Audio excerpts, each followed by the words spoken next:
Hi guys, welcome to another video. Let's talk about the Realme C15.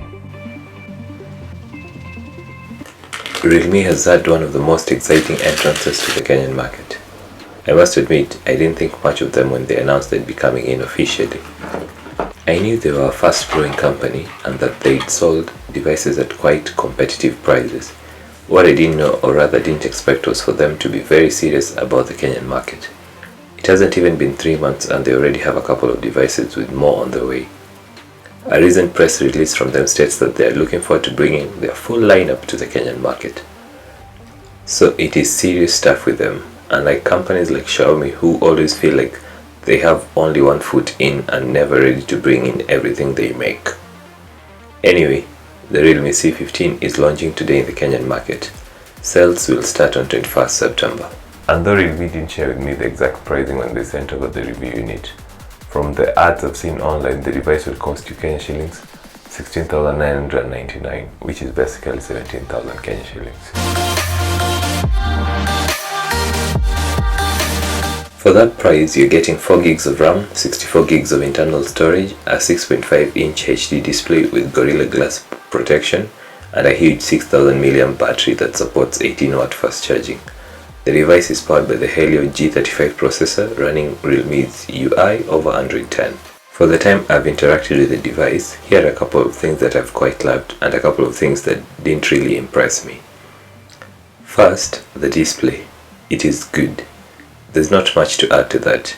Yes, colors are vibrant, brightness is very good at this price point, and remember, it has Corning Gorilla Glass protection. Though we don't know the generation, we know that in terms of strength and scratch resistance, it is very good at this price point. Second, performance. The processor used here isn't as powerful. It is the exact same processor as we've seen with the Realme C11, which is a much cheaper device. However, on this phone, there's now 4 gigs of RAM, and that should mean way better for performance than on the C11, which only has 2 gigs of RAM. In my testing, I found the device good enough for everything a normal user will throw at it. Social media, simple photo editing, video recording, and playing the usual light games. Third, the battery and fast charging.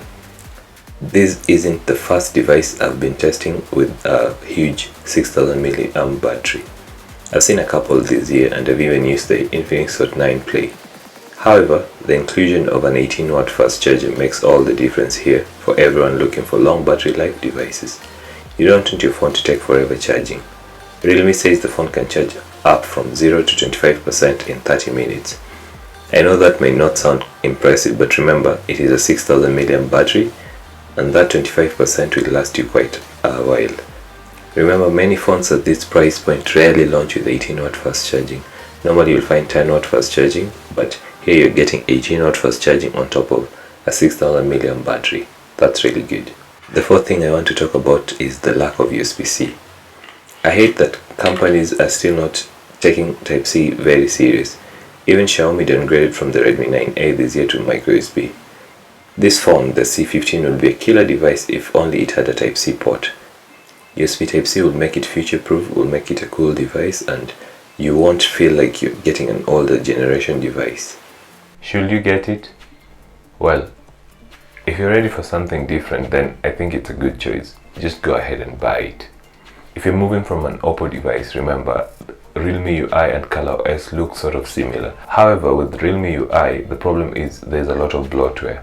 There's a lot of unnecessary apps, there's a lot of unnecessary suggestions, and there's a lot of sort of dabbling of stuff. So there's the Play Store, and then there's the app market and other stuff, and the suggested games and all that, which I wish Realme can tone down a little bit on, because I don't like that experience, and I don't think anyone wants an experience where there's a lot of suggested apps, a lot of suggested games and stuff that feels very unnecessary when you could just get your stuff from the Google Play Store.